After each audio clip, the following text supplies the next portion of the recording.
नमस्कार।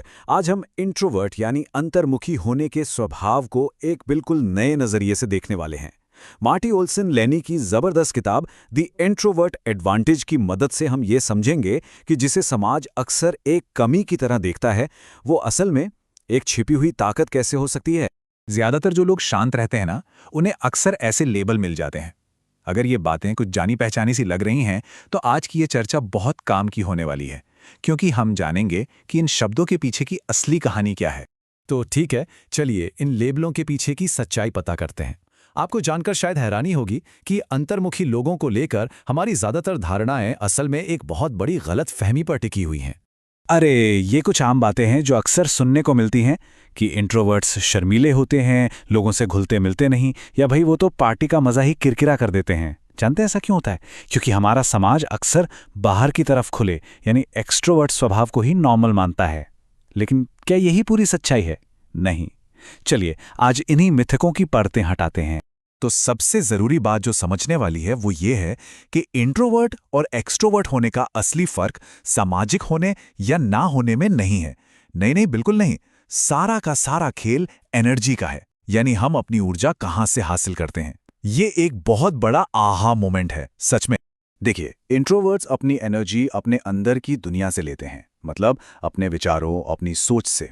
वहीं दूसरी तरफ एक्सट्रोवर्ट्स बाहरी दुनिया से एनर्जी खींचते हैं, लोगों से मिलकर, पार्टीज में जाकर। एक को रिचार्ज होने के लिए अकेलापन चाहिए, तो दूसरे को लोगों का साथ। इसमें कुछ भी अच्छा या बुरा नहीं है, बस ये दो अलग अलग ऑपरेटिंग सिस्टम की तरह हैं। तो फिर इंट्रोवर्जन को हम कैसे समझें? इसे एक रिचार्जेबल बैटरी की तरह सोचिए। जैसे एक फोन की बैटरी लोगों से बात करने पर, ऐप्स चलाने पर खर्च होती है और फिर उसे चार्ज पर लगाना पड़ता है। बिल्कुल वैसे ही एक इंट्रोवर्ट की सोशल बैटरी लोगों से मिलकर खर्च होती है और उसे वापस चार्ज करने के लिए शांत, अकेले वक्त की जरूरत पड़ती है।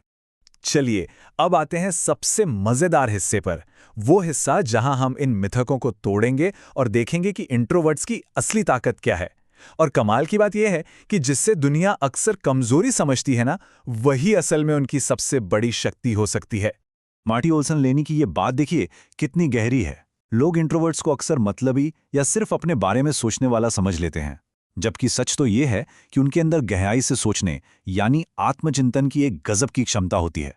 ये वही स्किल है जिसे सीखने के लिए बाकी लोग थेरेपिस्ट की मदद लेते हैं। और यहीं से निकल कर आती हैं उनकी पहली सुपर पावर, गहरा आत्मचिंतन। ये सिर्फ सोचना नहीं नहीं नहीं, ये खुद को और अपने आसपास की दुनिया को एक गहरे स्तर पर समझने की काबिलियत है। और यही काबिलियत उन्हें ज्यादा समझदार, बुद्धिमान और बेहतर फैसले लेने वाला बनाती है। अच्छा, एक और बहुत बड़ा मिथक है जो इंट्रोवर्ट से जुड़ा है, और वो है उनके सामाजिक रिश्ते। सबको यही लगता है कि अरे इन्हें तो लोग पसंद ही नहीं है, बस अकेले रहना चाहते हैं। लेकिन सच इससे बिल्कुल उल्टा है। इंट्रोवर्ट्स की असली ताकत भीड़ जुटाने में नहीं, बल्कि गहरे और मजबूत रिश्ते बनाने में है। वो 100 दोस्त बनाने के बजाय 2 ऐसे दोस्त बनाना पसंद करते हैं जिनसे वो दिल की बात कर सकें। उन्हें छोटी मोटी बातों से ज्यादा गहरी, मतलब वाली बातचीत पसंद आती है। तो अगर हम संक्षेप में देखें तो इंट्रोवर्ट होने की अपनी ही कुछ सुपर पावर्स हैं। गहरी सोच, जिससे मुश्किल समस्या भी सुलझ जाती है। जबरदस्त फोकस, जो उन्हें किसी भी काम में माहिर बना देता है।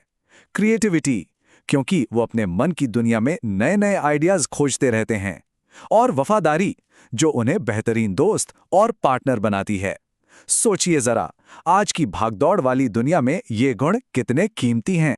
ठीक है, तो इन शक्तियों को समझना तो बहुत अच्छा है, लेकिन सवाल यह है कि इस दुनिया में, जो कि ज्यादातर एक्सट्रोवर्ट्स के हिसाब से बनी है, उसमें कामयाब कैसे हों? चलिए कुछ प्रैक्टिकल तरीकों पर नजर डालते हैं। ये 3 कदम बहुत काम के हैं।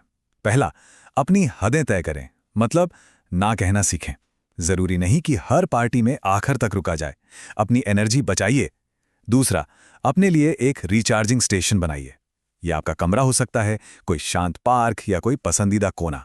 और तीसरा, उन लोगों और कामों को चुनिए जो आपको सच में एनर्जी देते हैं, आपकी एनर्जी छीनते नहीं। तो कुल मिला के बात क्या है? बात यह है कि अंतर्मुखी होना कोई कमी नहीं है, कोई बीमारी नहीं है जिसे ठीक करने की जरूरत हो। ये बस एक अलग तरह का स्वभाव है जिसकी अपनी अनूठी और जबरदस्त ताकतें हैं। इस किताब का भी यही साफ संदेश है। खुद को बदलने की कोशिश मत कीजिए, अपनी प्राकृतिक शक्तियों को पहचानिए और उन्हें अपनाइए। असली सफलता अपने स्वभाव के साथ काम करने में है, उसके खिलाफ लड़ने में नहीं। तो आज अपनी कौन सी शांत शक्ति को सेलिब्रेट करेंगे, या शायद किसी और के अंदर इन खूबियों को पहचानने की कोशिश करेंगे? क्योंकि याद रखिए, अपनी ताकत को पहचानना ही उसे इस्तेमाल करने का पहला कदम है।